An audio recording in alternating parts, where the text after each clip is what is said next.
is a function of changing of momentum. But what is this? That's impulse. What's impulse? Impulse is a discrete change of momentum. Okay? In fact, a discrete change of momentum is the way you lock your mind message, information, into the thing that you want to try to put in. Essentially, a psychic could put a message in a crystal. Any psychic could. But without knowing how to lock it in, that message is going to disappear. Go through the mechanics of that again. I will. I'm doing now. Now, to lock the message in the crystal, hit this crystal on the hand, put the message in. Once, at the same time you put the message in, you go. Go this way. Use your breath. Again, here comes the triangle. Okay? You change your impulse, your thought, and your breath. Okay? Now, when you see a karate chop, okay, on a piece of cement or brick, okay, he go with his thought and his hand is an impulse at the same time he yell out. But his thought follow the chi, okay, his thought controlling the direction of the chi to the hand. At the same time, your intention is to break the piece of board. But at the same time, you release the message. At the time, you change your impulse. So that's another side comment of information and momentum. Okay. So, but information is spaceless, timeless. Okay. That's why it's possible to detect remedy effect of inside the body without the remedy be in somebody's body. It could be outside. Okay, now that comes to acupuncture. What is an acupuncture point? Have any idea? What is an acupuncture point? They can't find it in the anatomy. An acupuncture point to me is a point that have a steady state interaction with the universe, with all the information inside the body, with the information of the body and outside the body. It's an information connector. It's an antenna, it's a receiver and a sender of information of the body. Okay. But the information are three types. One is the physical information, which have to do with your local anatomy and physiology. There's a space-time information, okay, which is information tied with space and time. That tied with your past and your future. That's also tied with your karma, if you believe in karma. Okay? There's also a non-local information, which is the information that does not depend on space or time. Okay? So, but each acupuncture point is different because it's constrained by the local activity of the physiology and anatomy. So each acupuncture point is biased because of the constraint. So essentially, you could measure, you could understand the whole body, everything about you, your future, your past, just by measuring your acupuncture point system. Okay. Now, there's a difference between acupuncture point discovered in Germany and the acupuncture point discovered in classical Chinese acupuncture point. Okay, that. As I said, both have a same reality. For one, it's more left brain. The other one is more right brain. The Chinese are more in the right brain more. They see the acupuncture point. They feel what they need to do with the acupuncture point. That's why it developed 6,000, 7,000 years ago. Okay, but what developed in Germany is different. They use clinical measurement, electronics. That's the more of a left brain understanding of it. And a Chinese medical doctor are more psychic than really a medical doctor for conventional language. That's why to be a very good Chinese doctor, you got to be a very good child psychic. That's why it's hard to find a good Chinese doctor.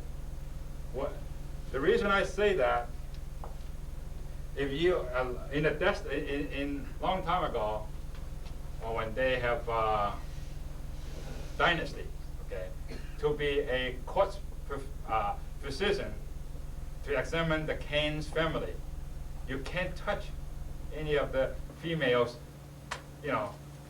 body, hand or clothes or anything.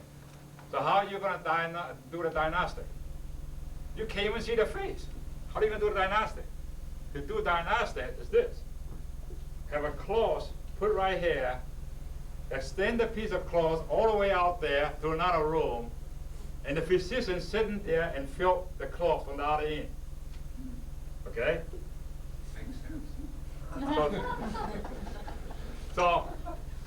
So essentially, acupuncture point, there's two aspects of it. The modern aspect, what developed by Vo, are more left brain, and what in the classical Chinese are more of the right brain. Now, to have access, to have a reading of the Chinese classic acupuncture point, you need psychic ability. Okay.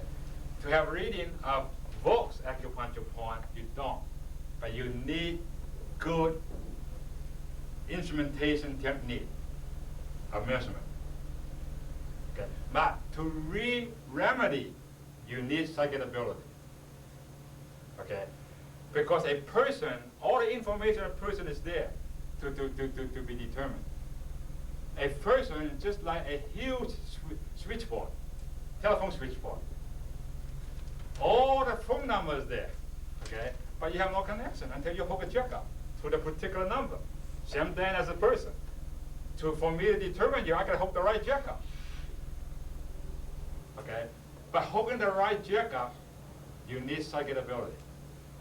In other words, the information, the remedy, the information of the patient, and the information of the operator got to be in one wholeness before you have any accurate measurement.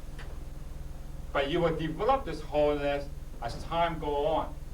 For some people it's faster, for some people will never get it. For a scientist, it's hard to get because they train more toward the left brain. Okay? Any question so far? Am I saying things that you like to hear? Or? Yeah. Tell us a little bit more about information in our clinical setting. The conventional clinical setting? No, bioenergetic electrodiagnostic setting. Oh, okay. Okay, a person's illness, a person is really the body, mind, and spirit. What do you mean by body, mind, and spirit? Okay? Body is your physical aspect, your physical, anatomical physiology. Okay? Well, not everybody know that. What's mind? Mind to me is the capability of perceive the wave aspect. Now, the wave is not the ordinary sound wave, but it's a medium. Not the ordinary water wave, but it's a wave aspect of matter, okay, which is part of matter. The spirit, to me, is the ability to perceive a priori logic. The reason I use the a priori is that for Einstein, the right equals mc squared, okay? He discovered. E equals mc squared is already out there in the universe. That's a priori to any physics. I will go one step further. Your language are a priori knowledge rather than invented by human beings. The language that you use. Now, to do this, I collaborated with Douglas here to do one very interesting experiment. We have a psychologist, the woman. We use the use his EAB, test the psychologist, we find out what's wrong with her. What we found is there's a thyroid problem. Remember that? There's a thyroid problem, okay? So to do the experiment, we asked the psychologist to write down the word iodine, okay? hit the word iodine and put it in her head.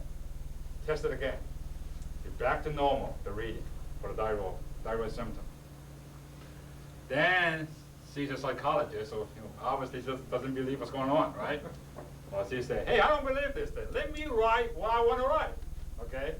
So she go ahead and write free word herself, but never tell us what it is. It happened, one of the words bring the reading back to normal, and the other two didn't. So after the experiment, then she tell us, she said, the free words are, the one that bring the reading back to normal are tomato. I mean, you have empty around here? Is there any connection between iodine and tomato? The two that did not bring the reading back to normal are chicken and bean. But she also wrote it in Hungarian. Okay? So doctor doesn't know Hungarian. If he know Hungarian, I don't know about it. Okay? But fine. The diagnosis is fine. Come on. What is tomato? Then we said to test it, then right, let's bring a real tomato in. So we put a real tomato in and retest it, back to normal again. What does the written tomato in Hungarian look like? I don't know. I don't know tomato.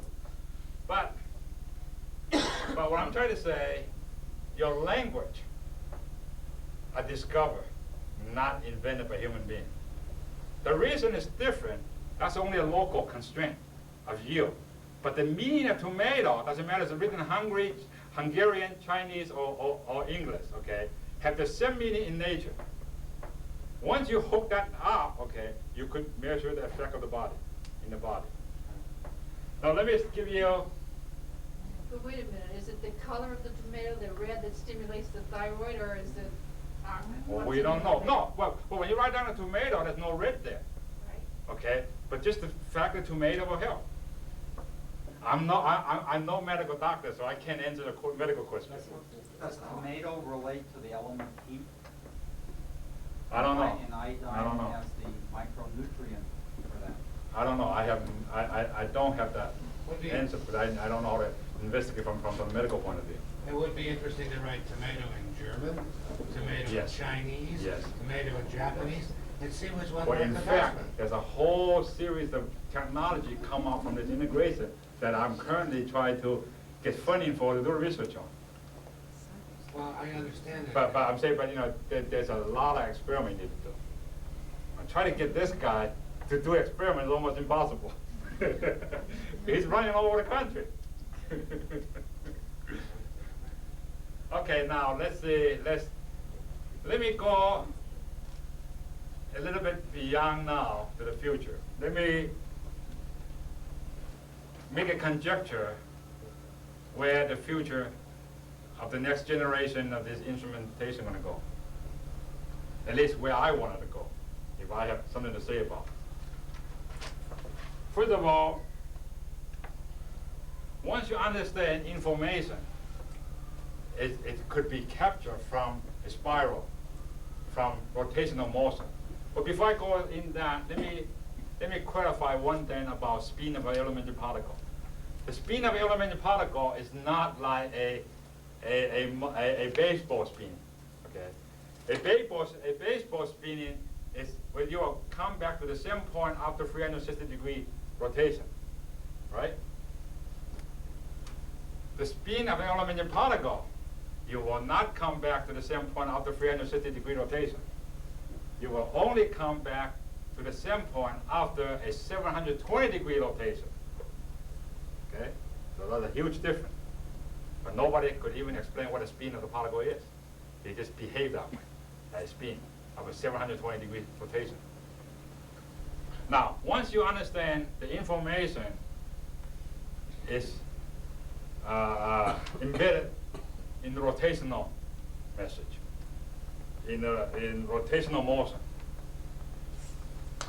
you automatically have a way to use mathematics to compute the information in your body.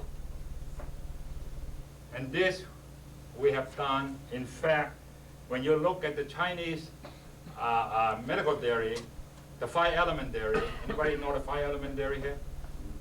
So you take the 5 element theory, do the principle, you will have a spin. Let me show you.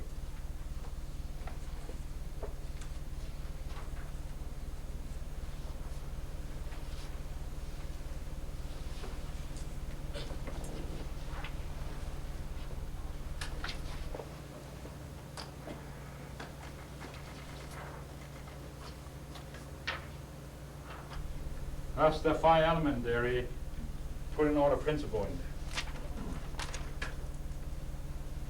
So you have, see that? You have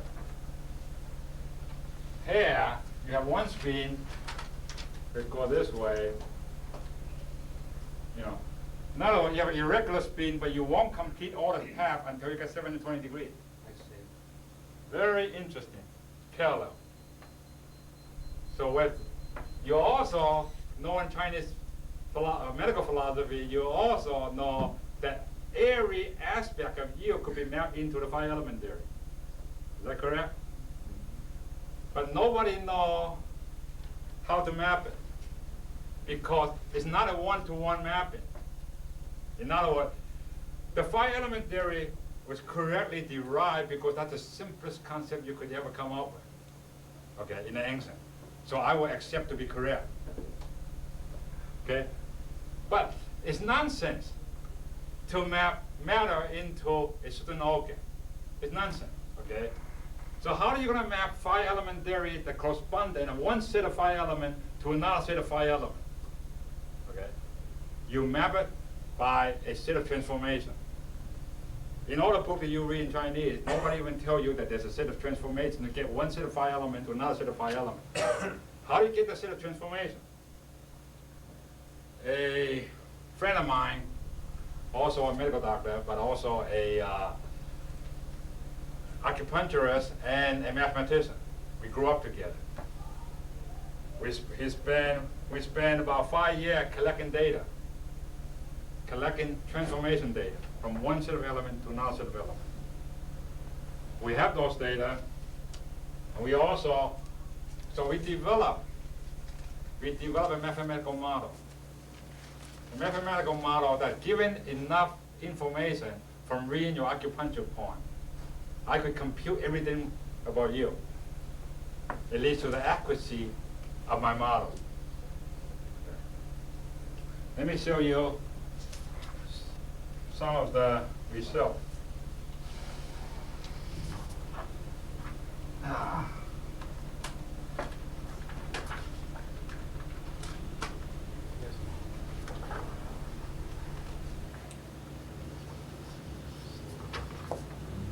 Okay.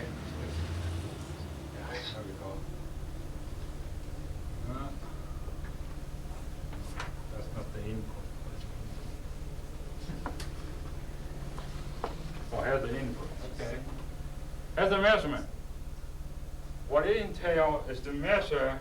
In fact, the instrument he used is one of those. Do you know what the instrument called? Doc? He was using an AM10.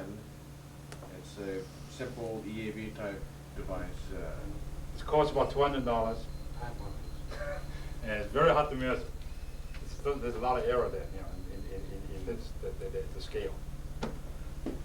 He's using that to measure 6 point on your right hand, the classical Chinese meridian. 6 point on your right hand, 6 point on your left hand.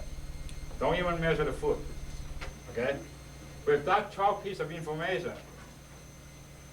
the model calculate what is your value of all your organ meridian and your extra meridians from this model, quotation, 5 element mapping model.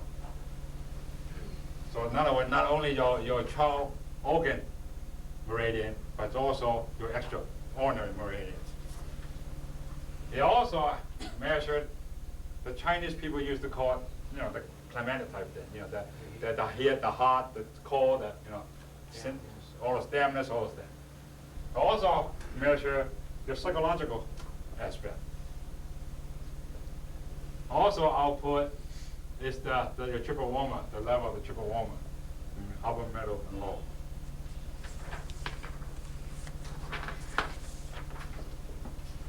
besides that, other interesting fact. You know, your correspondence. You know, those are all correspondence between 5 elements. But to get from one set of correspondence to another set of correspondence, you need a transformation. Now this, what we currently could do right now, just using the mathematics of the, without measuring everything, just measuring this point on the right, this point on the left. Okay. And then you can compute what's the bottom, where your foot is, foot meridian, and the rest of your body, because of due to that 5-element correspondence. Now we also, 5 years ago, I haven't retired then yet. Okay. 5 years ago, we developed measurement systems using standard biofeedback instrumentation. Okay. But using a measurement model that I use, that I develop all the time at work. My work deal with satellite tracking. In other words, figure out where the satellite will be 2 weeks from now with inaccurate data. So using a measurement model with the mathematics that I use, we could, using the simple biofeedback instrument, to measure through the acupuncture stimulation, to measure the response of the whole body. And that measurement bypassed any psychic phenomena that you see in a lot of, because you don't even have to measure it, because you don't have to put the sensor. The sensor only using those EKG type of probe. So what I'm getting to is that in the future, I think we could develop mathematical model, start developing mathematical to solve the physics of the human body.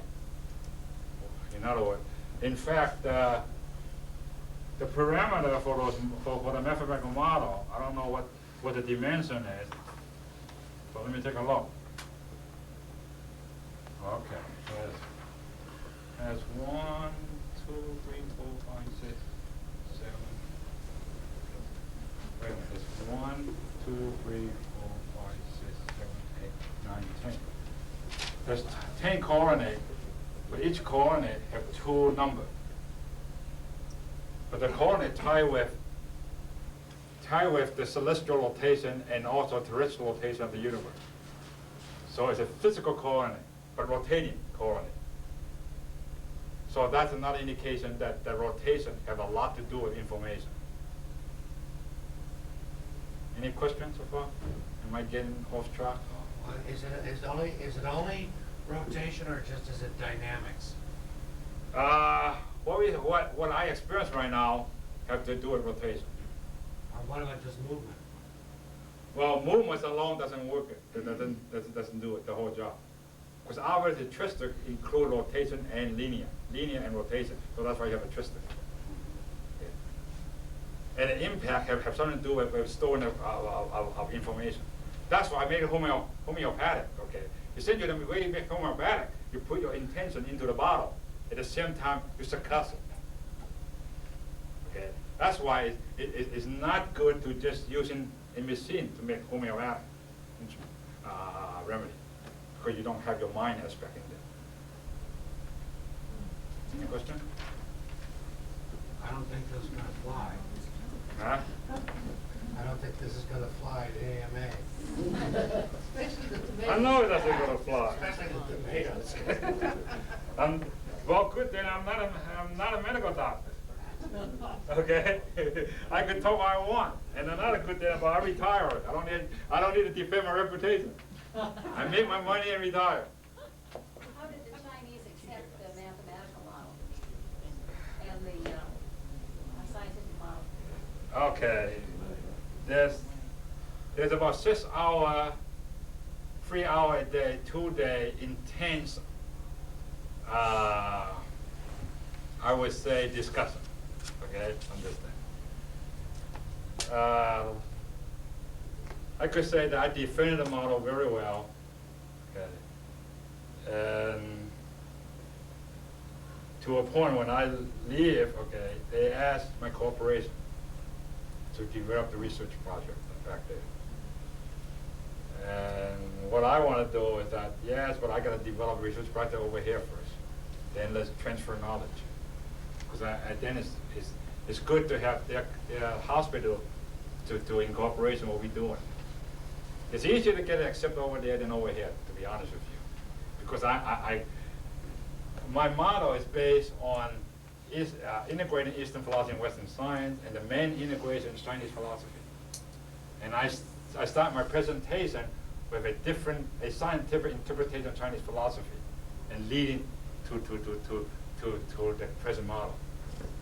So it's much easier to accept over there than over here. Any question? I don't want too much of your time. No, well, we could probably take a short break, about 15 minutes. Do you have a question? Go ahead. I'm still trying to understand Bell's theorem and its relationship Okay. to living structures. All right. Okay. Bell's theorem is really started from Einstein, Panofsky, and Rose's paradox. Okay. The paradox say, if I have two electrons, okay, that come in touch with one another, then I could pull them apart to any far distance you want. If I change the spin of one electron, the other electron automatically have a different spin. The reason that hold, that's because of the conservation of momentum. But what is conservation of momentum? Conservation of momentum is the conservation of information and energy. Right? I just said that. But what is conservation of information? That's spaceless, timeless. There's no space, no time there. So the conservation is instantaneous. Okay? Now, let me also, now this model is very interesting. It explains some physics phenomenon physics that no other model explains. Okay. The development of relativity, okay, is because Einstein deviated from the standard mode of having the geometry, the spatial-temporal structure, to be fixed, and try to understand all the empirical phenomena from changing the physics. Einstein said, go the opposite way. I say, I'm going to change the spatial-temporal structure to understand the physics. Okay? But that's how he uses Riemannian geometry. The 4-dimensional rather than 3-dimensional, because he's changing the spatial, temporal, and temporal structure. But he never accepted the fact there is a priori geometry. In other words, what Plato has suggested. Plato said there is an ideal reality of a triangle. Any triangle you give me is imperfect. Okay? Because there's a perfect ideal triangle here. Okay? Kant, okay, not a philosopher, have accepted this a priori philosophy and built his whole thesis upon the a priori knowledge. I believe to be accurate, you have to have three then. You have to have an a priori structure, which is already there. Okay? This is what I call a priori perception. This is the perception, the mystical perception that I see the light. Well, literally, they really see the light because the light is in that twister. Okay? They really saw the light. But that's a discrete jump. Okay? All of a sudden, I saw the light, so I got everything. But in the instant. But there's also a wave perception, a perception of space and time. Okay? That's where your teleology comes in. Okay? Where the biologists never like physicists say there's a vital, the vital part to this physical reality that what the biologists call organism. Okay, organism is not equal to the sum of its parts. Yeah, but because of the teleology, but the teleology could be explained from the space-time concept. You see what I'm talking about? And that's also explained precognition. Precognition is that you could see the future. But there is a limitation to that. Because because you have to be satisfied the least action principle. The least action principle say any changes in the geodexy, the space-time line, got to be very small. The calculus of variation. And if it changes small, then the future and the past could be determined. Okay, that's exactly what the psychic is. If the psychic try to describe something that's drastically different from now, he's not going to be accurate. If the psychic try to describe something in the future that's detailed, he's not going to be accurate. The precognition is the same thing. The least, okay, is that an orbit, after the least action principle, the orbit follows Conan. Doesn't matter now, or in the future, or in the past. It follows the same Conan. If there's no huge change in the geodexy. Okay? Well, that's what the least action principle says. So which means that's precognition. I mean, 10 years from now, we have the same Conan. But try to find that planet. The planet going to be oscillating around the planet, the Conan. That's a local effect. Okay?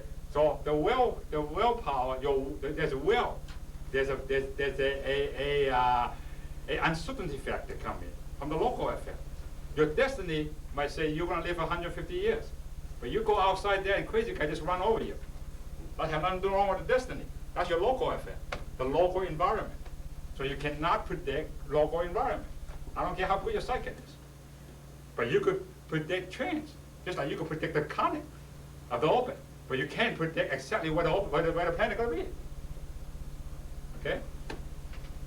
The binary symbols that represent the elements in the five-element theory there, will they figure in your model for... What binary symbol? Oh, the coordinates, the two coordinates? Yeah, the other slide that you had up there had the binary symbols. With the trigrams? Yeah. Trigrams? Those are binary symbols. Yeah, right.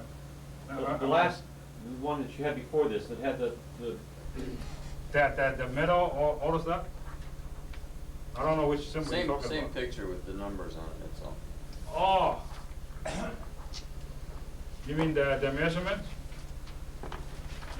the initial thing that you had up there. 720-degree spin. Oh, wait a minute. No, the same- you had I'm this- not you had putting it up. You had another, The sound and Leber.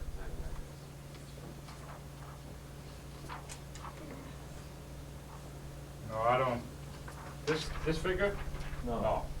It was just like this, except it had the binary symbols next to the different, Well, let me go through all this. I got so many of those view graphs. Let's see. it was another picture of the Metal. five-element theory. Well, when we take our break now. Oh, this one you're talking about. Yes, the binary symbols there. Okay. Will they figure in? That's okay. That's some. Okay, I might as well share this with you. This is very interesting. All right. Is it? Everybody know here. I will come to it as I describe. Everybody here know that there's such field as astrology. Okay. Anybody here know why? What's the criteria when astrology work and when astrology doesn't work, or not? Is any astrologer here? Okay. Huh? When the clouds are out at night. Okay, let me give you my interpretation why astrology even exists. The universe, the cosmos, are all connected. And you people probably believe that, otherwise you won't be here. All connected. You and I are connected. We just haven't plugged it in, that's all. Okay, we are all in this one telephone switchboard. We just haven't plugged in the jack. Okay? So we're all connected. The cosmos is a huge, big piece of puzzle that have thousands of pieces that put together. And all those pieces of puzzle are whole put together in wholeness and move in unison. All of a sudden you have a new piece of puzzle. What happened? All of a sudden a baby born. That's a new piece of puzzle. There's no puzzle with a piece with that baby, before it's born. Okay? Now, I contend that once a baby born, the universe, the cosmos have to adjust for the universe, for the baby to fit in and become totally whole again. Okay? So there got to be a connection between this baby and the universe. And if the connection, in fact, is interesting enough, I find out from my integration, the connection is in the acupuncture point of the baby. Before the baby is born, the acupuncture point is already there. The connection has the tie with the acupuncture point and the universe. Now, if the connection, the coupling between the acupuncture point of the baby and the universe is strong, that means there's very good likelihood that the baby will follow the destiny of his birthday. And that also explains why the day of birth, not the day of conception. Because the day of birth, there's a new piece of puzzle come up. Okay? So, if the coupling is strong, okay, then most likely the baby will follow certain phenomena of the birth. Because all the force influencing, and he know about, because the type is acupuncture point. He always feel it. He will feel a force to do what he has to do, but never know what it is. So he will, tackle the problem until he dies. Now, if the coupling are weak, then the environment, the force of the environment will take over. So forget about the day of birth. Okay?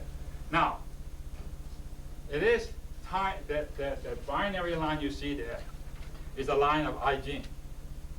E gene? Anybody familiar with E gene? Okay. It's through the E gene that I managed to calculate the coupling between acupuncture point, birthday, astrology, numerology, your name, or the other thing. Your name has some sense to it, because your name is information. I always say, okay, language is information nature. If you define a name, and the name constantly using it, you put a reality in nature, that's you. So name is a reality. Okay? Any other question? Okay.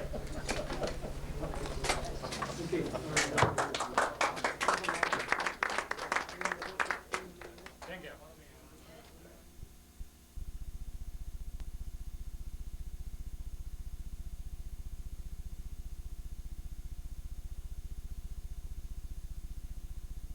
Along with Boeing's going Oh, yeah, right. straight up, right? Yeah, I know. Northwest Economy. The Northwest Economy is dynamite stuff, yeah. Well, come on, Mike, call him in here. Tell him, let's go.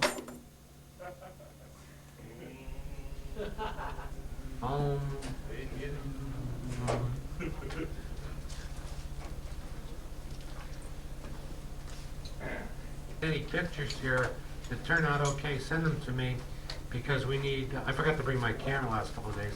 We need some fillers for the journal, and it makes a good offset to a lot of printed text, So, okay, Doug, go ahead, and we're going to concentrate now a little bit more on the instrumentation. Yeah, and get into the practical things here. Let's just take a quick movement here from what I want to get into then are the practical implementations and how that applies to your use of technology and equipment. But we've talked about what makes up atoms and energy. Let's see, how do I forget over here? What now? Adam and Eve, yeah. That's where it started. And actually that's where we get many insights there, that book of beginnings, Genesis.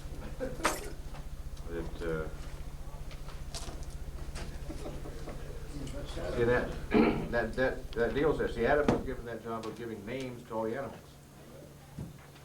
And that requires the left and the right brain involved here. So first of all, you got to look at this creature and say, well, what's the essence of that?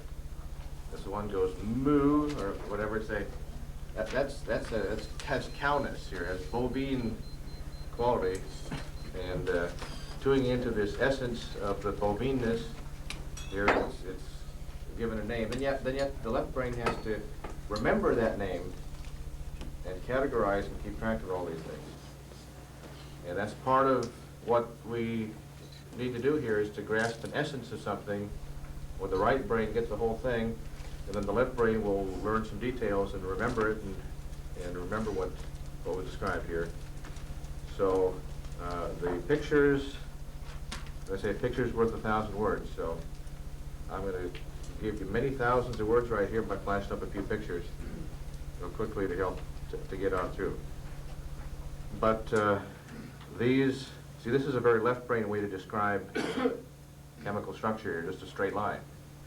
Right brain uses curves right here. Actually, there's a more three-dimensional model that doesn't even have sticks in there. Just let's just think of curves and fields that are going on. But we have moving from the physics into chemistry.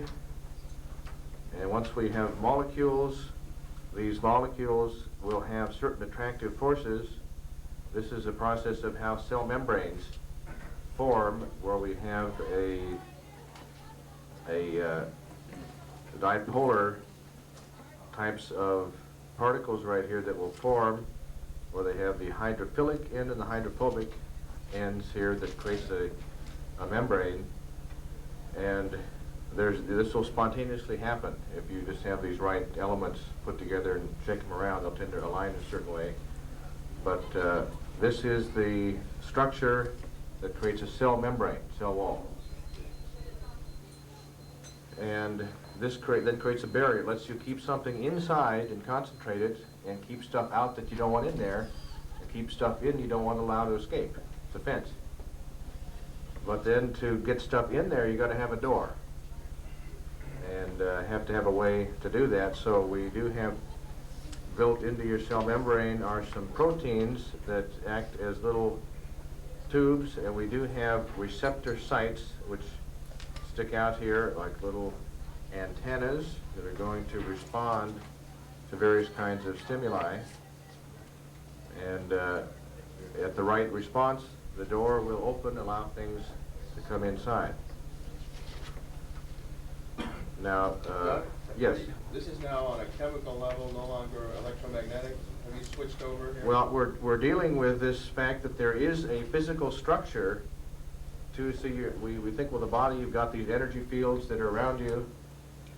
There was this proposal of an L field by Burr and another worker back in the 30s here, that the idea is that at the point of conception, there's an electromagnetic blueprint that extends out that describes what you're going to be.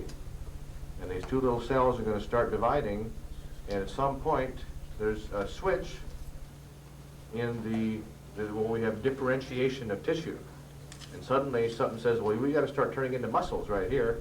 We need to start turning into, we have endoderm, ectoderm, mesoderm, and we're going to differentiate into nerve and skin tissues, into visceral type tissues, into bone and muscle connective tissue.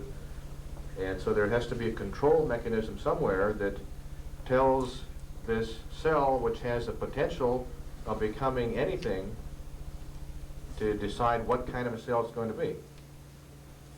And so the concept here is there is an electromagnetic body that exists, that the physical has to catch up with. It has to fulfill this particular field.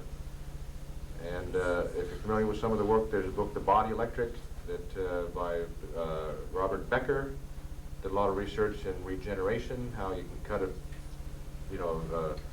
tail off of a salamander, he grows it back. Cut off his foot, he'll grow it back.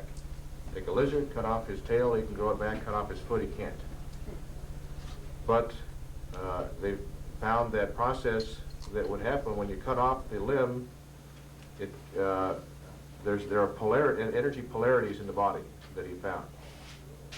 And the head and in the chest area, in the lower abdominal area, there are positive poles.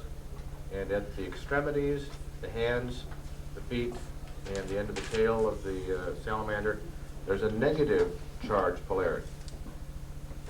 When the injury occurs, there's an amputation, the charge goes to positive. But it is temporarily. Now what the salamander will do is he'll induce back a negative charge. that will then allow all the foot and toes and everything to grow back again, to fill in the energy matrix of what's supposed to be there, and the tissues will dedifferentiate. He was able to induce that into a frog and get the frog to grow back a foot, which couldn't do that by itself. And with the lizard, got success. With rats, got some partial success of partial bone regeneration. And in fact, there was a discovery a number of years ago it happened in England. You know, the social medical system there, they had a kid that came in with a chopped off fingertip. The doctor dressed the wound and got lost in the paperwork, so they never came in to sew up the end of it. Just had a dressed wound with the tip of the finger cut off. But what happened is the child grew back the whole fingertip, nail, new nail and all. Redifferentiated. And so that's been used, that technique. So if you sew over the skin on the end, then it stops that growth and you have it stuck. Even if a little bit of the finger is attached and still on there, then it doesn't grow up properly. Those that have had experience with that, they'll even finish the amputation, cut off the fingertip hanging by a thread, just let the new one grow back. And that seems to happen up till about age 11. And it has to be past this joint. It has to be on the distal phalanx. But anywhere along there, if the finger is chopped off, then it will totally regenerate. But then at about age 11, then it totally stops, and that ability is lost.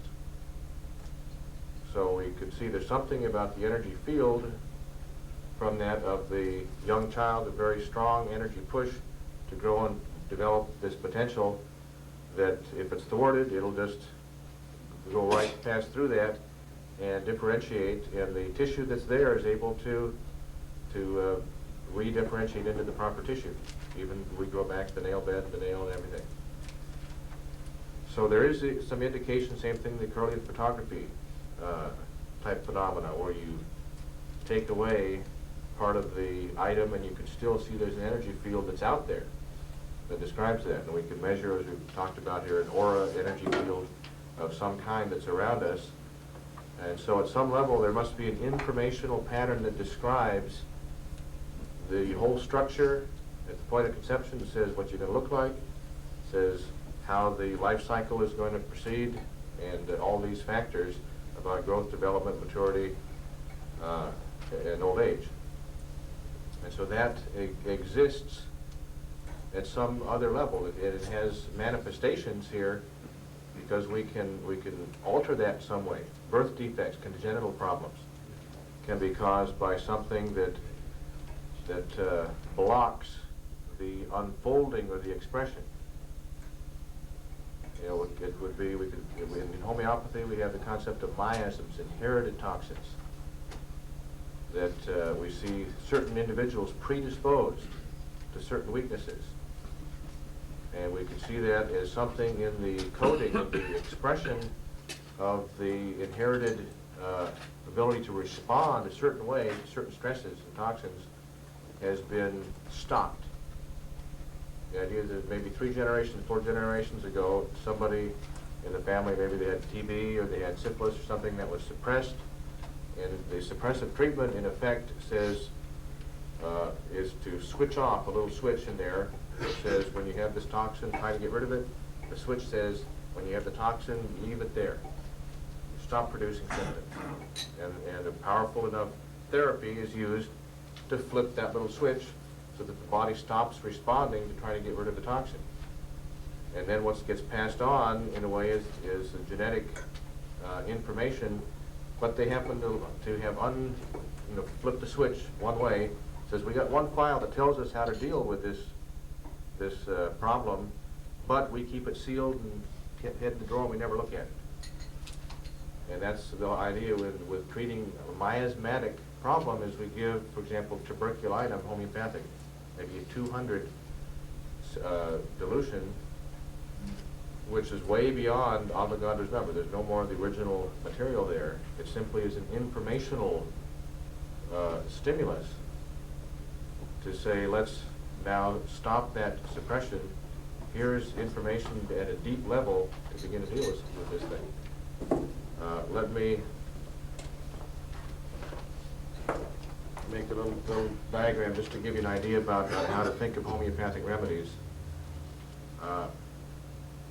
And we'll take right here. This is a way that a model right here. Here's a piece of protein to which the receptor, which is a little antenna here, is attached. And here we have another protein that acts actually as a little donut, little pathway right through here, let ions come inside. Here we have some positively charged ions that are moving through. Now this happens to be an insulin molecule. Okay, it's a big stringy type of thing that's out here, and this I think is drawn to a pretty good scale here. Now the traditional idea here is that, well, if I'm going to flip, let's say I'm going to flip a little switch here, cause this pore to open up and let a glucose go inside. And the idea is we have to physically go in there and rattle that with the key and actually push that button to get a response. But is found here, and Dr. Bruce Lipton prepared a number of these, gave a talk on liquid crystal consciousness, dealing with how the cells are functioning. But he mentioned some, as I recall here, evidence here that we're getting response by the receptor before the molecule touches it. And there's a energetic field response that occurs, and the body anticipates that and reacts to it. And we could see that the purpose then of a particular molecular structure is to be a resonator to put out a certain kind of an energy field. And so to get out this kind of vibration, you got to make this particular resonator. If I want to put out middle C, I got to get a tuning fork that's made just right to put out middle C, and if I want concert A, I got a different one. And its shape and size is a little bit different and puts out a different vibration. And but this is moving then into a model of saying, well, maybe the molecule itself doesn't even physically need to make that process. It only puts out a field, just like walking in front of the grocery store door. It automatically opens up if you're big enough for that thing to respond to, if you're the right stimulus. Now, the idea here is that we in a living system, there are certain things that happen, and this is talking about systems approach. System has certain characteristics. One of those is that it will take input, and it'll take it in. It then will process that input, and it will then do some storage of some kind, and then it will be able to create an output from that. And those are the main characteristics of a system. And Lipton's idea here is that in the body, we tend to think of and microbiologists and are looking here and saying, well, the nucleus is being looked at as the controller of the cell. He's saying that's just the filing cabinet. That doesn't determine what happens. That's just the plans that's in the filing cabinet. The processor is actually in the membrane. That's the important area, is the membrane that decides what goes in and out of the cell and how the physiology is shifted. And then we have this division here of self and non-self. So that's an important idea here of the cell can be a system, input, senses something, it makes a decision to process, it can store it in some way. Information is stored in memory. Glucose is just stored in a form, converted to glycogen in the body. We store mass in one way, we store information in an arrangement of mass a certain way that then can imply something. And then there's an act and a response to the output. So a healthy system works like that, a system. We have the spinal cord, little idea there, can work the same way as a system. Now, let me get a diagram. Let's see, get my colored pens.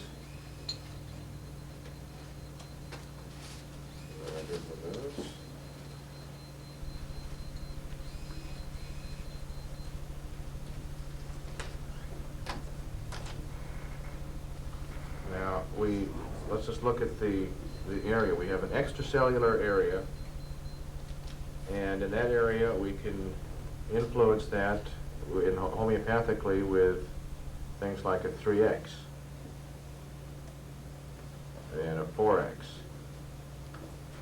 If I want to influence something, and those are concentrated part per thousand, part per 10,000, concentration, fairly concentrated amount, and we'll find that in the extracellular area. Now, to deal with something that's in the intracellular fluid, then we've got to, there's not as much room inside as there is outside. So we need to have higher dilutions here, 5x, 6x, 8x, dealing at that level. Now, we can, diagnostically, when we're testing with EAB, we can look at which particular dilutions are matching up of a particular toxin. And that can give us an idea then of at what level is that toxin building up. Okay, the real low dilution says this stuff is in the extracellular area. It must be more recent, active, recent thing that's going on, acute or an ongoing toxic problem. Because there's physically is a lot of the stuff there, because in that 3x there's part per thousand, 6x is only part per million. So at that higher dilution level, then it has penetrated more deeply into the cytoplasm. Then we've got the cell membrane. Okay, that's where we deal with things like about a 10x, 12x. Okay, now this is a smaller zone that's right here, and that then will require a more dilute form. Now, another concept dealing with homeopathy is that of frequency. And some research has been done using bandpass filters to see how can we block out the body's ability to receive and respond to the homeopathic dilution. And we find, for example, at 6x, if we use a bandpass filter that cuts out frequencies below about 300 hertz, that's hertz of cycles per second, then if I test dilutions 3x, 4x, 5x, 6x, I get certain measurements on the body that would respond to that, a change in the original value. Why don't we use a bandpass filter to block out those low frequencies and then try to send the homeopathic remedy through the circuit? The body will not respond, it ignores it, can't get the information. But at 8x on up, then it covers that. Same thing with taking a filter that cuts off upper frequencies, then we'll get only the lower ones to test up to a certain point, and the body doesn't respond at all to these other higher potencies. So somehow there's a carrier frequency that's involved that the homeopathic remedy is resonating with. And we found, for example, about the 3x is somewhere in the 150 hertz area. 6x is around 300 hertz. 12x is somewhere around, I think, 650 or so. We find, let me pull out one of my little diagrams right here. I think I have some of that written down here. We get up to a 30x, that's about 4,000 hertz. Is this what you're looking for, Doug? He's here. No, it's not that one. It's in one of my files I've got. This sheet that lists out the numbers. That's good. I can look through that later. Okay.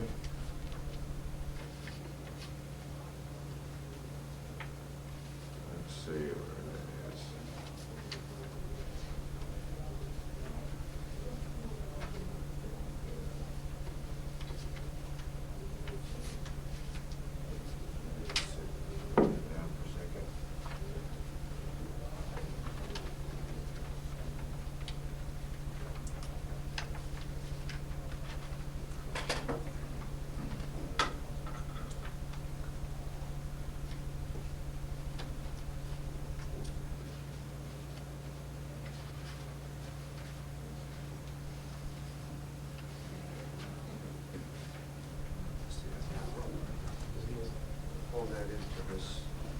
here's the final step down here.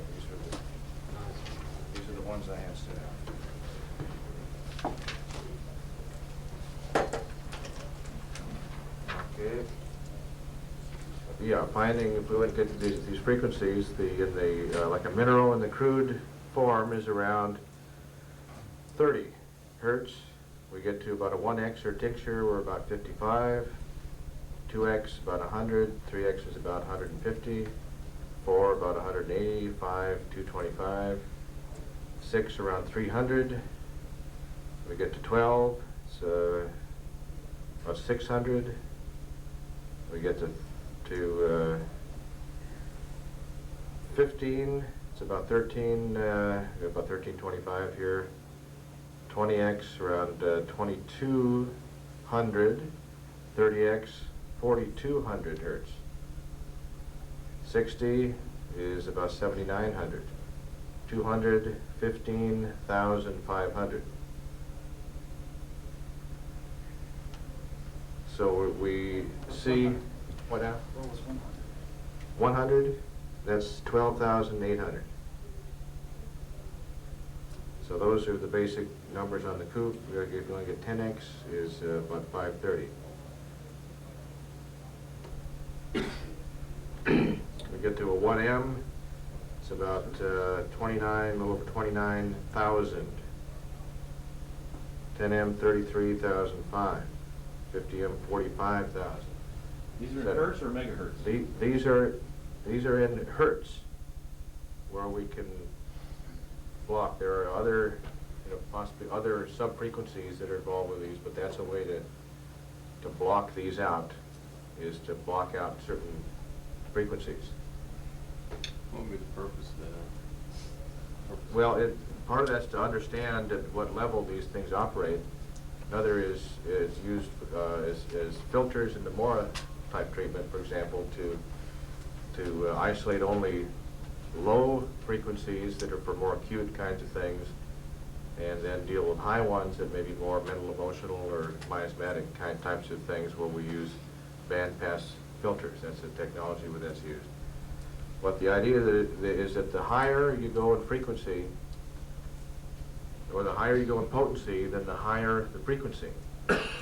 So if I want to vibrate, let's say the whole body, well, a plane can go overhead and vibrate, and those are real low frequencies. So I want to get the whole body, I'll use something at a low range. If I want to vibrate an organ, then I'll need something that can go and have several cycles to go through that, so I need to have a shorter wavelength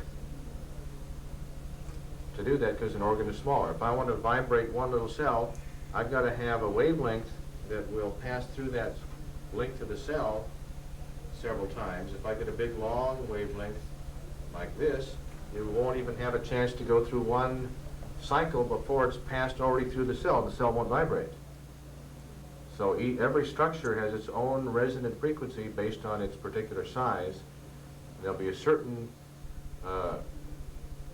targeting then of information based on the frequency that I use to carry it, like putting an address and a stamp on this thing. So when I choose the dilution of a remedy, it's saying I'm going to target where this thing is. If I see that there's mercury, and that mercury is here at a 6x, then we could infer here, well, that's in the cytoplasm, that's where the toxicity is here. If I find the strep bacteria, it's at a 4x. Okay, now there's a lot of toxins of strep that are in the extracellular area. That would be a very ongoing infection right now, that the stuff is there recent, because that'll get cleared out more quickly. Let's say I find tuberculinum 200C. Where's that going to be? That's going to be somewhere deeper inside. So let's get here our idea of about 10 or 12 into the cell membrane. We have these other potencies that are, like here's a little mitochondria, a little organelle inside the cell.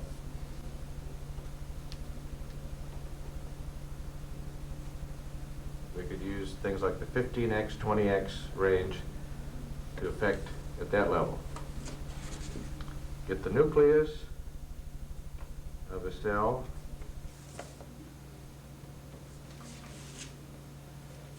Okay, we're dealing at 30x. So that, see, now we're beyond Avogadro's number.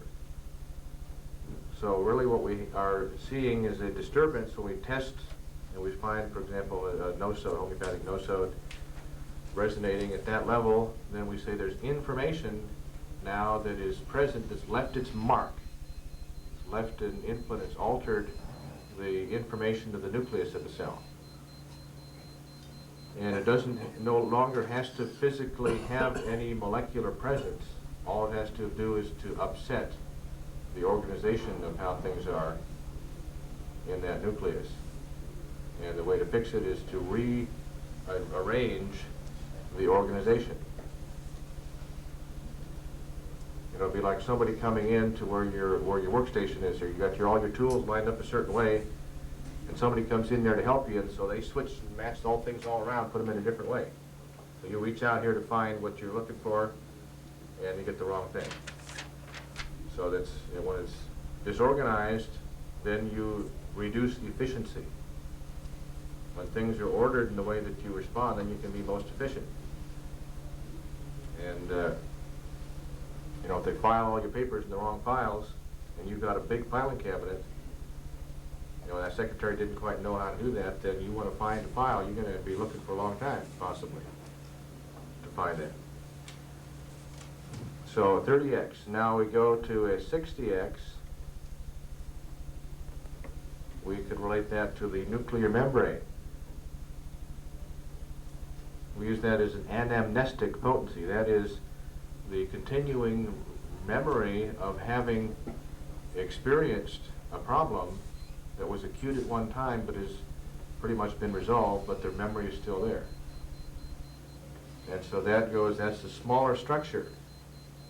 So again, in order to affect that and vibrate that small structure, we need to have a high frequency.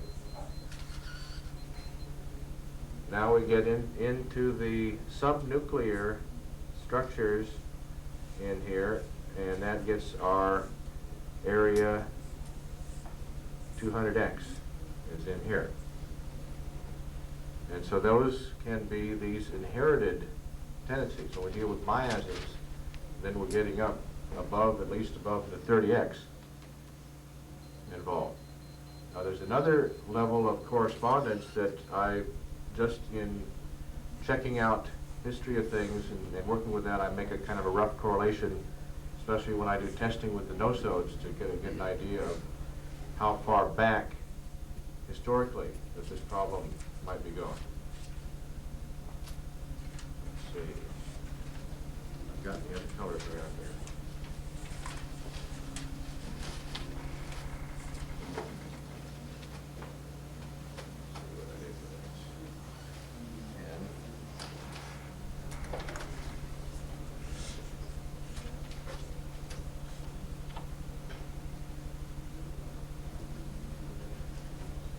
So if it is 3 to 4x, that is very recent.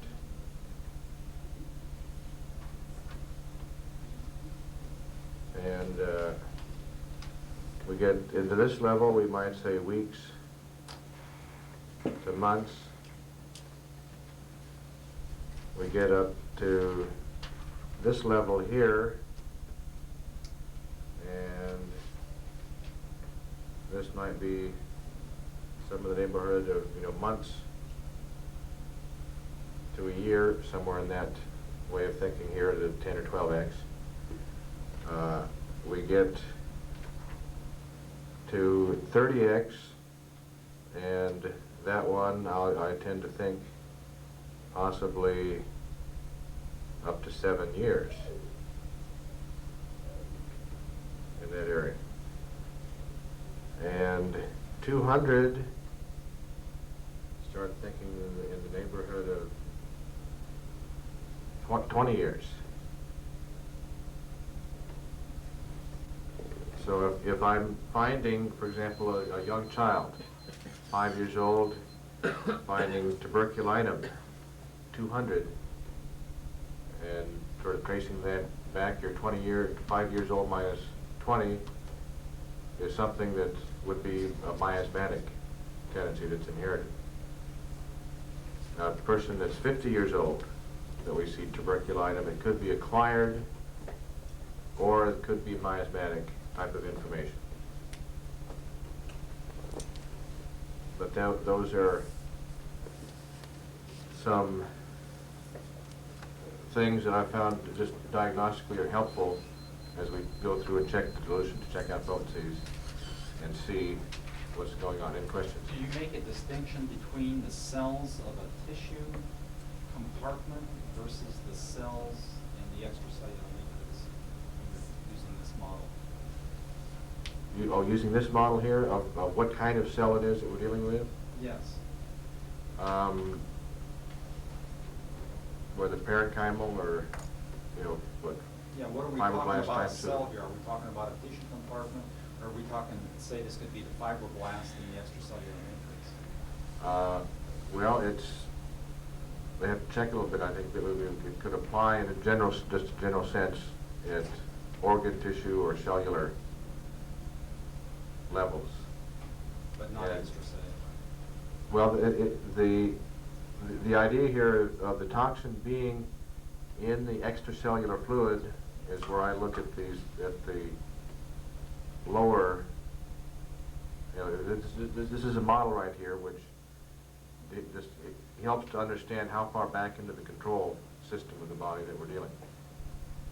But the idea here is that the toxins, as they're moved out of the body, are moved from deeper levels, brought out to where they are accessible to be removed. That means getting them into availability in that extracellular fluid that can flow into the lymph and move on through. And the thought here is that the toxin, the longer the toxin's been there, just think of a stain on your kitchen shelf. Let's see a grape juice or ink or something pours down there. Now when you clean it up right away, you don't leave any stain. If it goes on there for a week and you come back and forget about it, you wash it off, and then there's a stain, you gotta scrub real hard, maybe it comes out. If it's been a month, then that may penetrate on down, and hard as you try to scrub, there's a stain that's penetrated deep into that surface, and you have to use other means to get down and deal with it.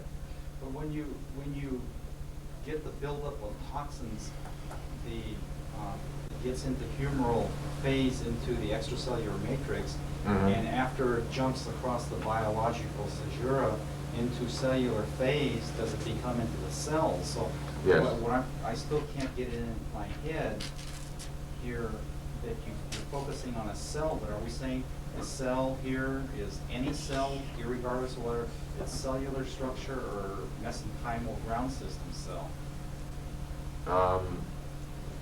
I would have to pursue and do a little more research to distinguish Okay, that that's what I needed to know. and to see. Yeah. But this is just a general type of a model to give you a sense of at what level is it control systems that tell you what to manufacture? Is it the level that tells you what goes in and out of cells? And this is in a way a model that's dealing with cellular dysfunction based on the presence of toxins that put out disharmonic information that then prevent the normal harmonious ebb and flow of healthy energy metabolism. Yes, question? You mentioned that 6X was used to remove mercury from the cytoplasm. Did they ever find mercury in the nucleus? What do they find that? Yes. Does it ever collect in the nucleus? Yes. Do you have any information on mercury actually being dissected out of the nuclei in the cells? It alters the glycocalyx of the extracellular matrix gets affected because it is a monitor with all the various enzymes that will go across that membrane. So therefore, it affects the genetic code, and it actually penetrates and breaks that cellular or the nuclear membrane, and then you get the contamination of genetic material into the cytoplasm. Yeah, so you probably anything in its smallest state could get somewhere to physically be there. The idea that here is that when I'm trying to, the idea with the remedy, we have there's several ways of conceiving of how the remedy can act, can work. One of those would be like the tuning fork. So there's a tuning fork around here that's causing problems and I can't find it. So let's try blasting out through a loudspeaker some different tones and keep looking. And pretty soon this certain note, suddenly underneath here this thing starts to vibrate because it'll resonate with that frequency. And then that comes to the body's attention and says, what's this thing vibrating right here that doesn't belong there? Let me go deal with that thing, and it'll pull it out of the woodwork.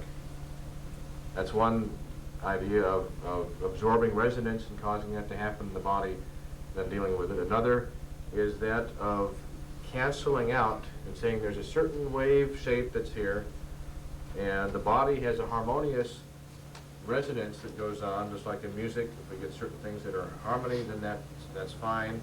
And there's subharmonics and everything resonates in a healthy way. But there's possible to have disharmonic resonances that create beat frequencies that are canceling out normal, healthy function.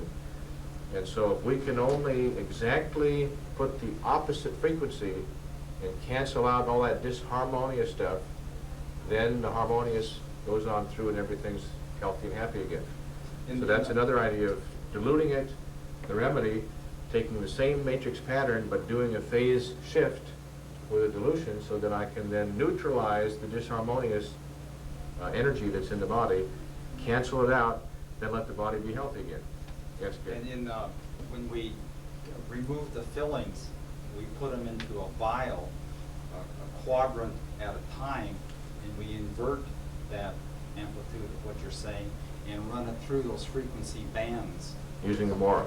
Using the Mora, Yes. and until we get that clear, do we proceed to the second quadrant of removal of filling material? So that's the principle here then of using the inverted oscillations therapy to basically extinguish this non-harmonious oscillations that are happening. See, the healthy body, you can think of that just like a symphony that's everything's in tune, everything's playing, every instrument and every sound and subharmonics are all doing what they're supposed to be. And if that oboe is out of tune and not reading the right music or has missed his place here, then the whole symphony is messed up, and it's now, it only takes us one to create disharmony. One instrument that's out of tune, that's not doing it properly. But that's what we're, in a way, detecting, and that then begins to create greater and greater confusion.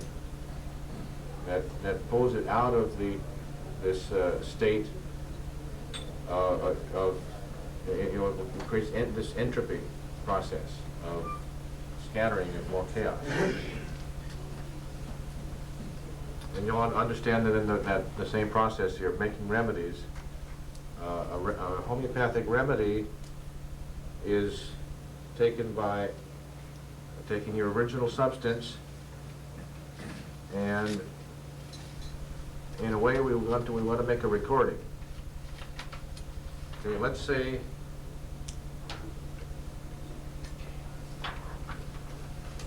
that in order to help the cell get well, what I need is the sound of a cow going moo moo. And I get this, if I want to get that sound and take a little recorder and play that inside the nucleus of the cell, then you'd get well. That would have this information. Or maybe I would read a little statement, whatever, any kind of information I want to have. And so I need to go get a cow, and I have to have him talk to the inside of the nucleus. But if the cow speaks in his normal voice, that'll vibrate your eardrum, but the nucleus, it goes right on past and it doesn't respond. So how am I going to get that message down there? It'll be like some little tiny midgets that are down here that are just microscopic little people down there. And if I can only communicate with them, that they could hear what I have to say, then I'd fix their problem. So what I have to do then is I got to record my message, and I say, well, they can only hear it if it's vibrating real fast. So let's take my tape recorder and put it on double speed and make a copy of this one onto another tape.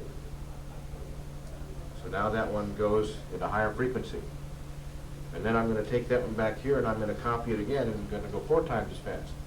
and then take that one back here and copy it again, and I'm going to have the same message, but I'm going to condense it down and get the higher harmonics until it's finally vibrating at this high rate where they can hear it, and then play that sound down there. Same idea. If I want to rattle the nucleus of the cell, I have to get the proper frequency that'll rattle that area, vibrate that area. And we do that in effect by producing the homeopathic dilutions, taking them on up. And we start out with our concentration right here. It's 1 to 10.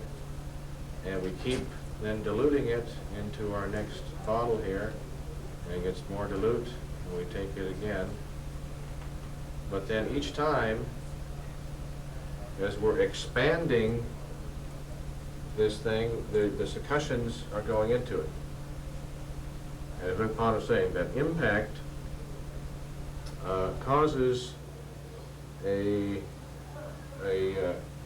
shift to take place. We know when you get in an automobile accident, that can imprint whatever state the person is in. There's a trauma of some kind that's imprinted.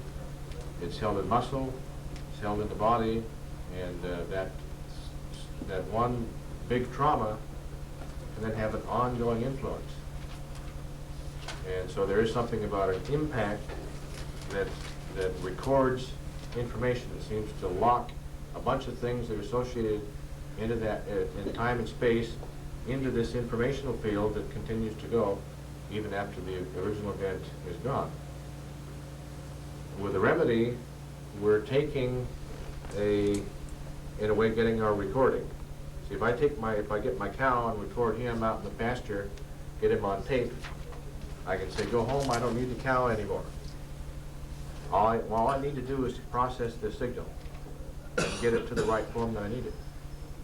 So in effect, if I need a certain resonance, let's say the resonance of sulfur, okay, I'll take some sulfur, I'll put it into the dilution.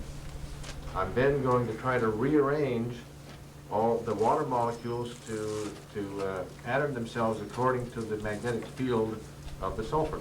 Think of what happens when you take iron filings and you put a magnet underneath a table or a piece of cardboard, and you have a pile of iron filings. Well, they'll sort of sit there, but if you shake them around, put them into motion, suddenly they're going to follow a certain pattern, which aligns itself with the magnetic field of what was there.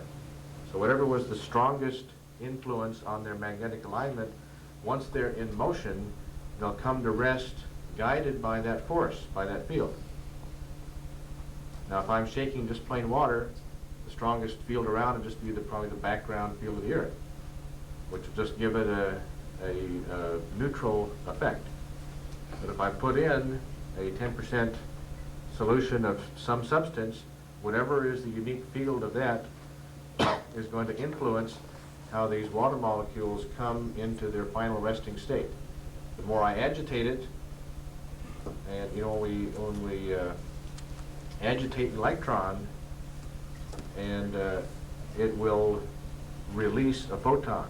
Electrons have an ability to absorb a photon. If a photon hits an electron, it's absorbed into there, and the electron jumps into a higher orbit, or say a higher energy state. Electrons have different levels of energy, and depending on how much they have, that determines where they like to go, but they can give up that photon and move back down to a little lower energy state and send the photon out.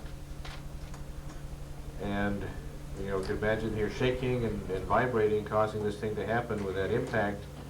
Maybe we're triggering a few photons into that water, which is then sending light into there to then make a pathway and to create a pattern of information based on the substance that was in there.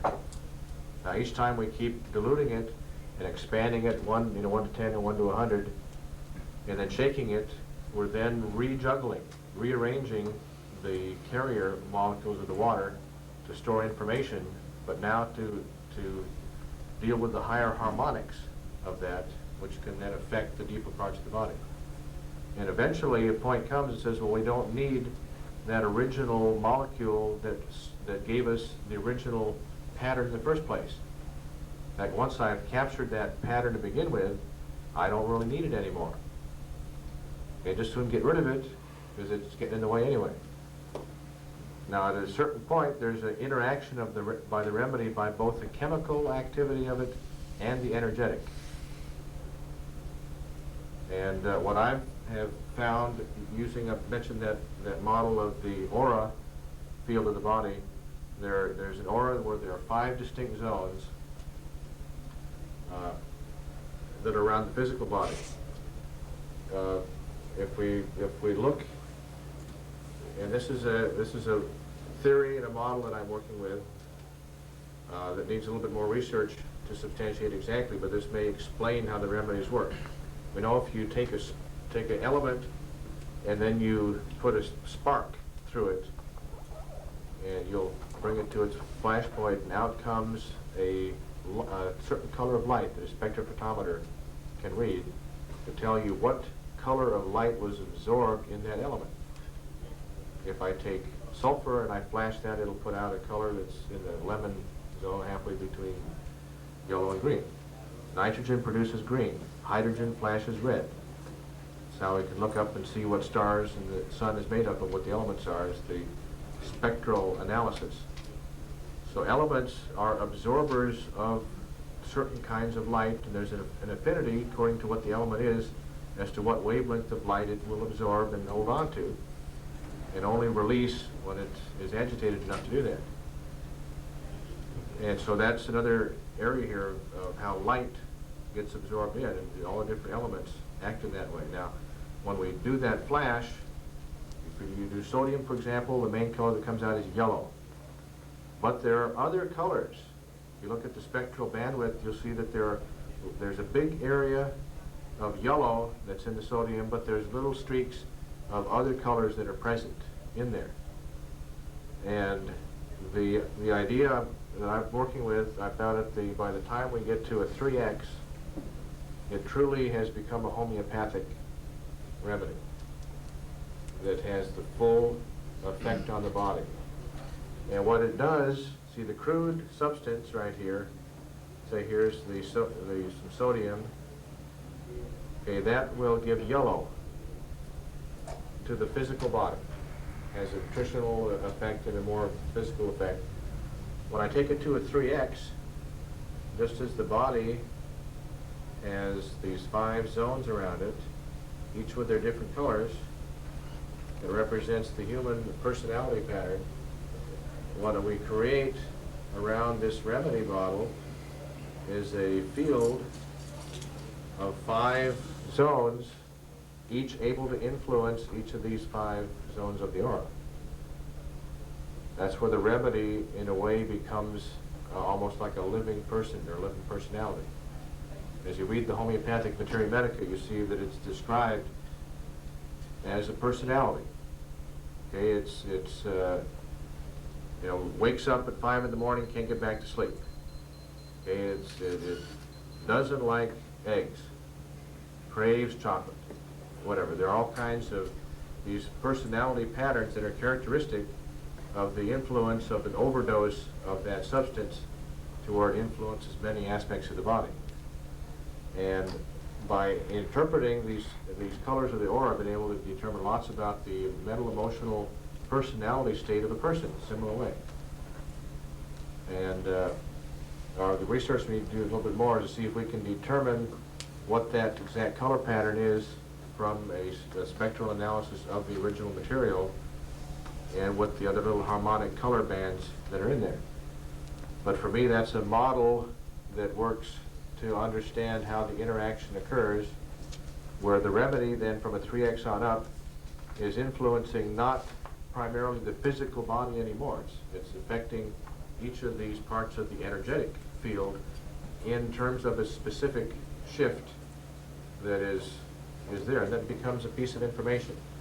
It's a sequence of 5 colors.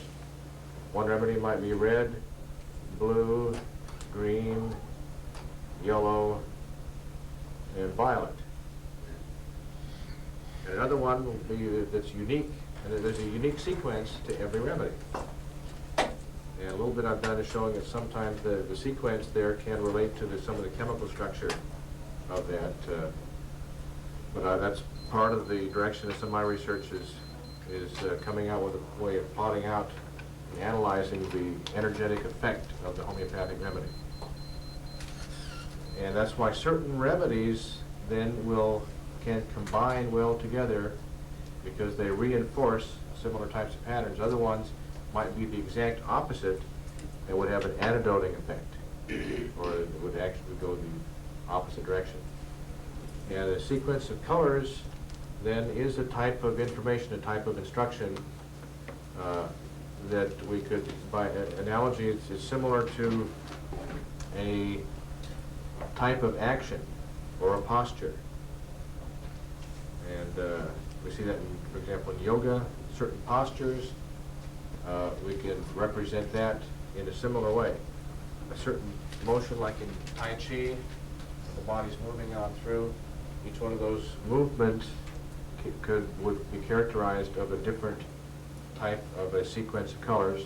Music is the same thing. Music creates an energy field just like a homeopathic remedy. It would be like an invisible personality is right there in that room while the music is going on. And those can be defined in terms of this stable pattern of a sequence of 5 colors. So that gives a way of interchanging here between a lot of different influences. And so eventually we want to make correlations and find a piece of music that would be the same thing as, say, pulsatilla. You need homeopathic pulsatilla, go listen to this tape. Because that would create the same type of a field that will affect you at a little different level than taking the remedy, or reinforce therapies that way. And possible then actually to build and construct remedies that nobody's ever even heard of or seen or discovered yet by saying, well, we need a sequence that starts out with purple and goes through this sequence. And at this point, that plant's never been discovered.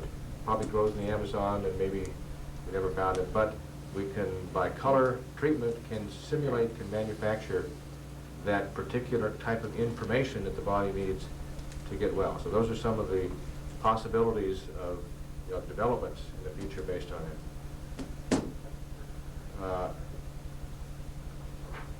Question? Yeah, question. Has your research taken you to the point of where you care to comment on the color bands as it relates to a remedy that may be made with ray cards, Intero, hand-succust, and mechanically succust? I haven't done comparisons directly, but that's something that would be interesting to check out. Is different remedies, the same thing, remedies from different companies that are supposed to be the same thing, as well as these other, fabricated types of remedies from other forms. There is, of course, with the EAB type testing, Vega type testing, we can get a response. We can get an autonomic reflex to some influence to say whether it balances or not. There are some ways to get some ideas just by testing, like with EAB, test a series of points all the way across the hands, for example. I get a certain profile that brings the lung, down to 60, but it brings the large intestine all the way to 50, and it doesn't touch the circulation at all. And then I can try another remedy and get a whole series of matches to see if it creates the same effect on the same organs. That's another way of mapping these things out. The other one is using the color technique here of creating the exact color sequence. So, eventually we come up with a way to test out. Because right now, you have a bottle that says, well, this is a remedy, and we don't have any, real objective method of testing out whether it is what it claims to be or not, or what's in there. Because it's, it's an energetic form, and then once you're above, actually, usually above 12x, in a practical sense, probably doesn't have any of the original molecules in there at all either. But those remedies, then, there's no way chemically to test what's in there. But the thing that they do have is an effect on the human body. That's what we're doing when we're testing, is measuring the human body and we measure it as beforehand. We introduce some influence. Put a gemstone on there, put their jewelry on or off, put a dental material in place, put a remedy, put a bottle of rat poison, see what that'll do on the circuit here. And then we check an autonomic response by the body, similar to what Nogier does with the VAS, and similar to what muscle testing is doing. There's a difference with this type of testing with an instrument is that you're inducing a current flow through the body. We're putting a little over a volt of electricity into the body. And so that's going to give us information that is looking, we might say looking at a little different level than we will if we're just doing a muscle test. One thing that Matt von Benskoten found with doing the O-ring test, trying to do vega testing with that, with his method is that the dilutions that were being used with the electronic machine, he didn't get a good strong response to. Things like 24x, 26x, 32, 4x, 400s, etc., 60s, that are used routinely with EAB and they're used in vega testing, and the body can respond, get a little bit good information when we're running a current through the body. He found 612, 3200 is what he got his best response with, which are the most common ones that have been used in the treatment. And so he had to alter some things. He also tried to verify that the triple warmer meridian is the endocrine system, as Vol found, and with his method he couldn't find that. But it would be just like if you're looking on a computer keyboard, and he says, I push an A and I get an A, and somebody else says, well, so do I. I push a B, I get a B, and somebody else gets a B. And then I push number 4, and I say, I got a 4, and somebody else says, no, I get a dollar sign. No, you push that key, that's a dollar sign. And I say, no, I push that key, that's a 4. And so the difference is we've got to go through and say, well, one of them got the shift key pushed on down, and the other one doesn't. And so in the body, there are many different simultaneously coexisting systems of regulation and of information flow. So the acupuncture system and the meridian system is quite complex. And it's not, there's electrical flow. Now one thing anatomically that's been found is, in Germany recently, is an anatomical site of acupuncture points that can be dissected out.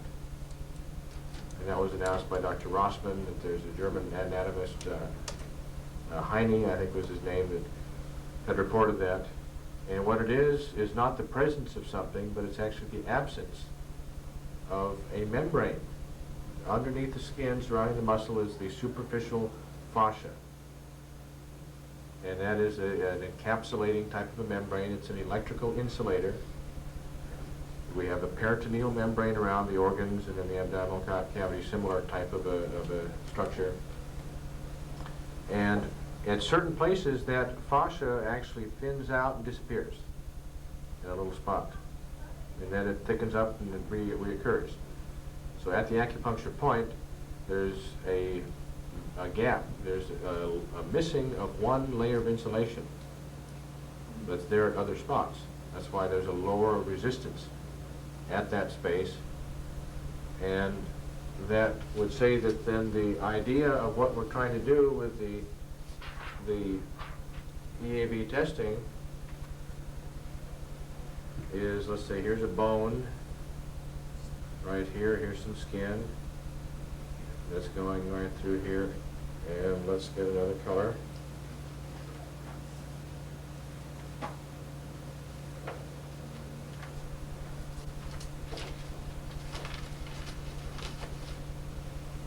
And let's say here we have this fascia that goes along, and then the fascia disappears. And there's places where there's gaps and holes in this all along. And so underneath that, we could say, well, here's where we have our electrical flow. Energy is flowing below there in electrical circuit. But there's certain spots then where you peel off the insulation and then you have access to the surface.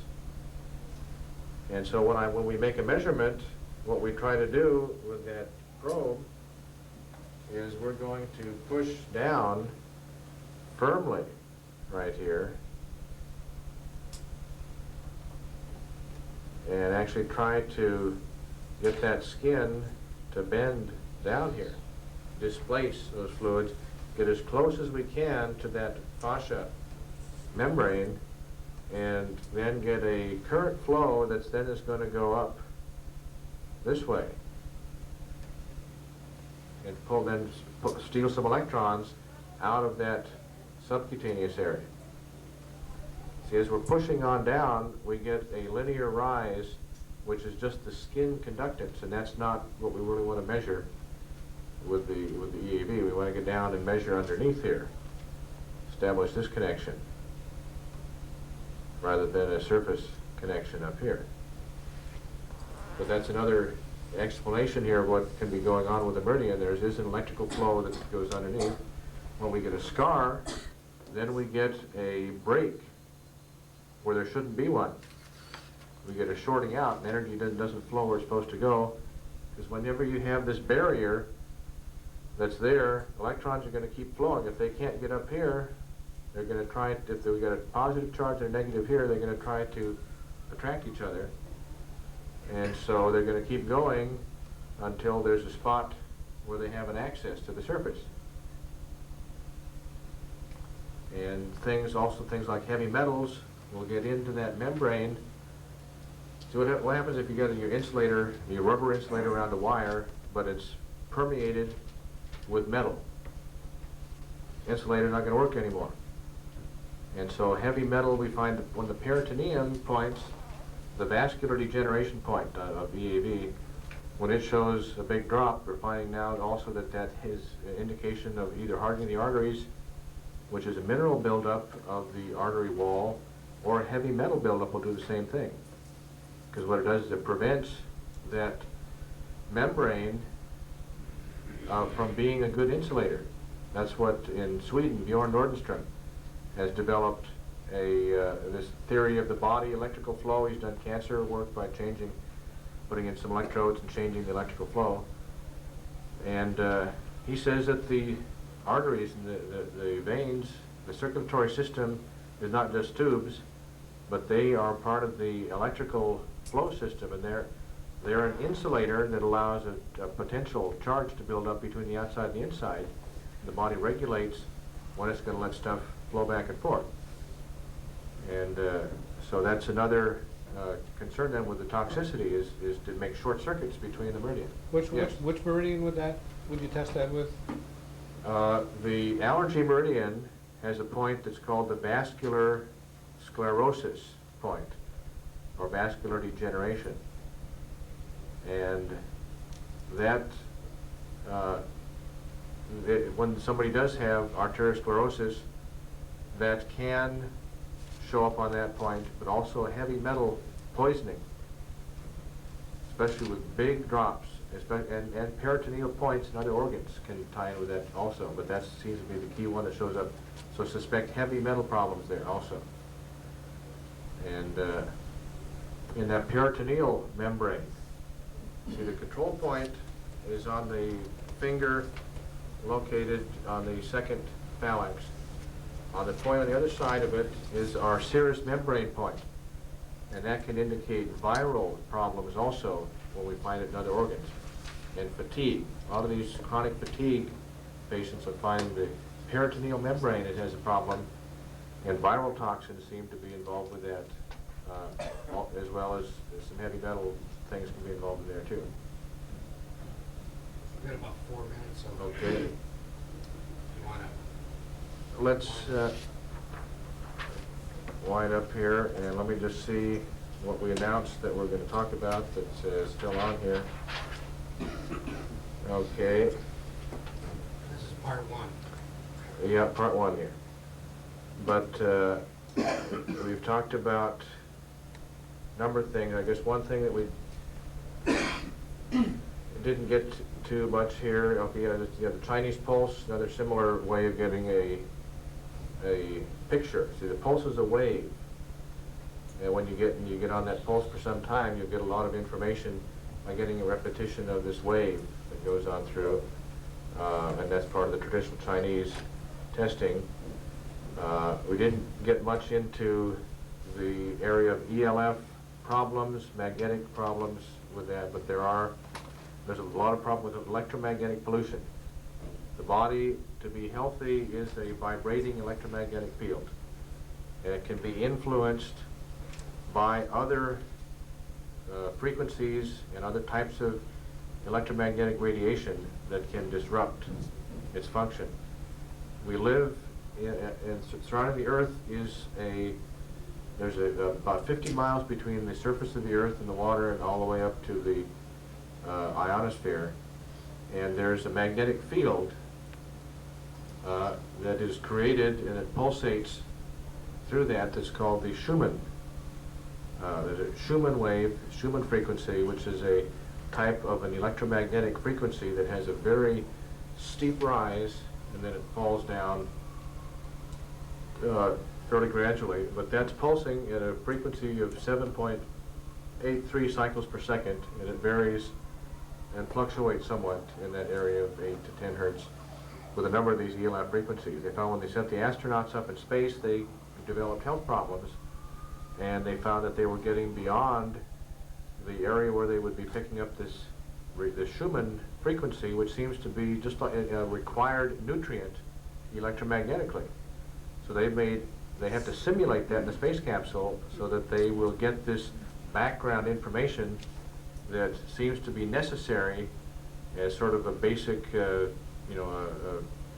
frequency that the body establishes its regulation around. When people are shielded from different frequencies, their bodies shift into weird metabolic shift. So there's a number of devices that will put out these healthy ELF fields. There are other unhealthy fields, and some that will totally devastate the body. And those happen to be at ranges below what you can deal with homeopathics. The homeopathics, we say 3X is about 150 hertz. Tinctures are getting you maybe around 30, 40 hertz in those areas. And the ELF frequencies get down even lower. So there's a place for doing therapy at the low level. Vol was using 0 to 10 hertz, or 0.5 to 10 hertz on his dermatron, realizing that there was a need for these very low frequencies.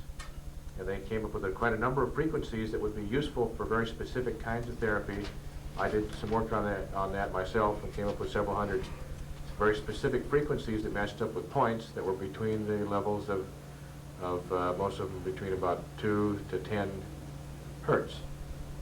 And so there's also, now those are electrical treatment, there's also ELF type of a treatment. There's a device, we prototyped a few of them and doing more research, but we can influence the aura field very profoundly with these certain ELF frequencies. There's one frequency which is very disruptive that with more than 22 seconds of that, or 24 seconds of that stimulus, it'll disrupt anybody's aura. And I experienced being disrupted by that myself. It's been used by CIA, KGB types of cloak and dagger things. What's the frequency? Well, it's a very devastating frequency. Ed, are you sure you want to know that? Sure. Yeah, he wants. Okay, he wants to know that. There's a problem with just experimenting. What we'll do here is I'll give you that frequency after we're done here. Okay, so we just don't put that on. There's an exact frequency of that, but it's between 20 and 25 hertz is the frequency that's in there. And there's an exact one that will be very disruptive to the body. And if you get it on just right, I experienced a health deterioration that lasted for several weeks that would not respond to any homeopathic remedies, to herbs, to any other treatment until I used an ELF treatment to counteract that and got myself healthy again. That led me to do a lot of research. Okay. Okay? Well, this is a good place to kind of conclude it. As you realize, we bit off maybe more than we could chew, and there was a tremendous amount of information given out, but it was a good start, and this is not going to be the end of what we're talking about here about the physics. We're going to try to bring more of this into it. We have Dr. Pong and, of course, Doug, and there are other physicists I know out there that are interested in biological aspects, William Tiller being one of them. And we tried to get a seminar together one February a couple of years ago, and it didn't work out because we didn't get enough response. But this group will grow, I think. Overall, I thought it was good. I want to thank everyone for coming and for staying today. And we have some interesting tapes on that Robert O. Becker gave me to print out for the Academy. And there's two on electromagnetic pollution and one on electromagnetic medicine. And they're pretty interesting, about an hour and a half each, so you got about 4.5 hours of tape out there on the particular things he was talking about today. And they interviewed quite a few different physicists. Robert Beck, and they interview Ross Sadie and Buharik and a lot of different people. And there's a lot of good information on it. So if you haven't looked at that, maybe you can look at it before the bookstore closes. There might be gone, I don't know. But you can just write me to it. But with the Stoffen things like for microwaves and different types of ELF things, what meridians and points do you prefer that you have found been most helpful to analyze? Best meridian for those kind of energetic influences, including geopathic type influences, which there are ampules in the Vega test kits to test that out. I find the triple warmer for me has been the most useful. It's very sensitive to converting these electromagnetic type signals into how the body responds to the endocrine system. So I'll do geopathic testing on the triple warmer. Nervous system is another one that you could check, the nerve vessel. But those are two, and actually then we can test different regions of the body, like going up and down that meridian if you're doing EAB testing. The pituitary point will tell you if the influence is in the head. The adrenal point will tell you if it's in the pelvis or legs, is where the field comes from. We do have X-ray and other kinds of radiation ampules that are available. They're useful diagnostically to see if there's a problem, and you can help to use therapeutically to reverse some of those after effects. There's a class of remedies called imponderables, where you have electricity, you have magnetism, you've got radiation that are a remedy made just of this energy field, and no substance or mass to even begin with in the first place. And those have been effective.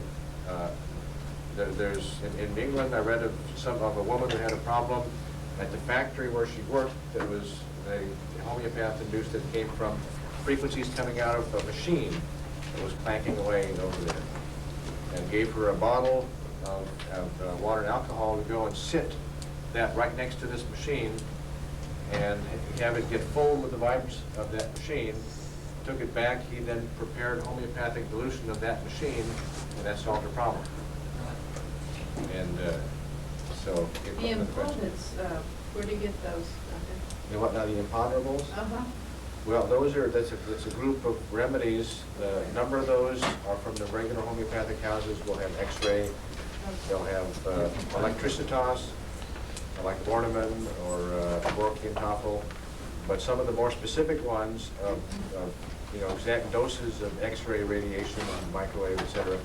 Stauffen Pharma in Germany makes them, and the American company's called Harnicken Incorporated in Santa Ana, California, that has those in their SDF series of remedies. And there are a number of those that are useful. And then for testing out the influence, the test ampules from Vega test called the geopathic test set can help you in using that. Phosphorus is another helpful remedy for electromagnetic disturbances. There's a specific test kit, and it's a constant radiation test kit from Harvard. Doug, Yeah. using instrumentation of a Dermatron or a similar type instrument like that, is there a way of determining efficacy of the drug or the homeopathic remedy that you're using, or can it only be done through the Vega method? Okay, the effectiveness of it? Mm-hmm. One level of effectiveness is testing against the regulation of the hypothalamus. I thought that was tolerance. Well, that covers, won't use that really as effectiveness, but it would sort of cover both, because that's a point that's located right up here at triple armor 20 in this little hollow right up behind the ear. And what I use is a localizing technique. You can just have them take the hand that's holding the probe and touch the hypothalamus, and then retest the prescription of remedies that you have in there and see, does that come into balance, and try it on a few systems, especially the weaker systems. If that does, then filtering through the hypothalamus says we've got a regulation fixed up to the highest level. Also with EAB testing, I will borrow the Vega ampules and put those in. And what I find, for example, is when I test the remedies, everything comes to 50. I put in the filter for effectiveness, which happens to be ferrum metallicum. There's a 12X, and there's another one that uses, I think, plumber metallicum 800, which is an even more sensitive level of effectiveness. But if the way I interpret that, if the reading still comes to 50, then my treatment is effective. And what was the ferrum metallicum potency again? 12. 12? D12. I add that on to the top of all the remedies that are already in there that balance things to 50. If it still balances it to 50, then I consider that is effective. If it throws it out of balance now with the EAB, then that is not effective, and I keep looking then for more powerful remedies to bring it into effectiveness. Then I test for tolerance with manganum 30 or 26 plus, I think 200 is the newer one. And if that is the same way, if it still balances in with the EAB test, then that's effective. If it throws it out of balance, or then it was tolerated. If it throws it out of balance, it was not tolerated. There's a So that's workshop on tomorrow. Yeah, we're doing a workshop here on the techniques and things on how to do some of that. And then some of that's a little different than doing it exact Vega style. So we use the ampules to get information just the same, because they are information. That's the idea. What Vega has done is to identify ampules that give me a specific kind of information that I can then filter across my test. Similar, Dr. Nogier developed a lot of work in filtering with his auricular approach to get through different kinds of information and find relationships. So that's where we get a little bit more sophisticated with information. It's filtering, and then double filtering, and then triple filtering, and you have to keep track of what you're doing because you can get lost in the interchange. But it's helpful to find cause and effect, relationships, and other useful information beyond just the basic stuff that you get. So those are all. What time tomorrow are you going to be doing it? Well, I'm going to start 9. About 9:30. It'll be a good EAB Vega combination workshop tomorrow here. Or one of the rooms right down here.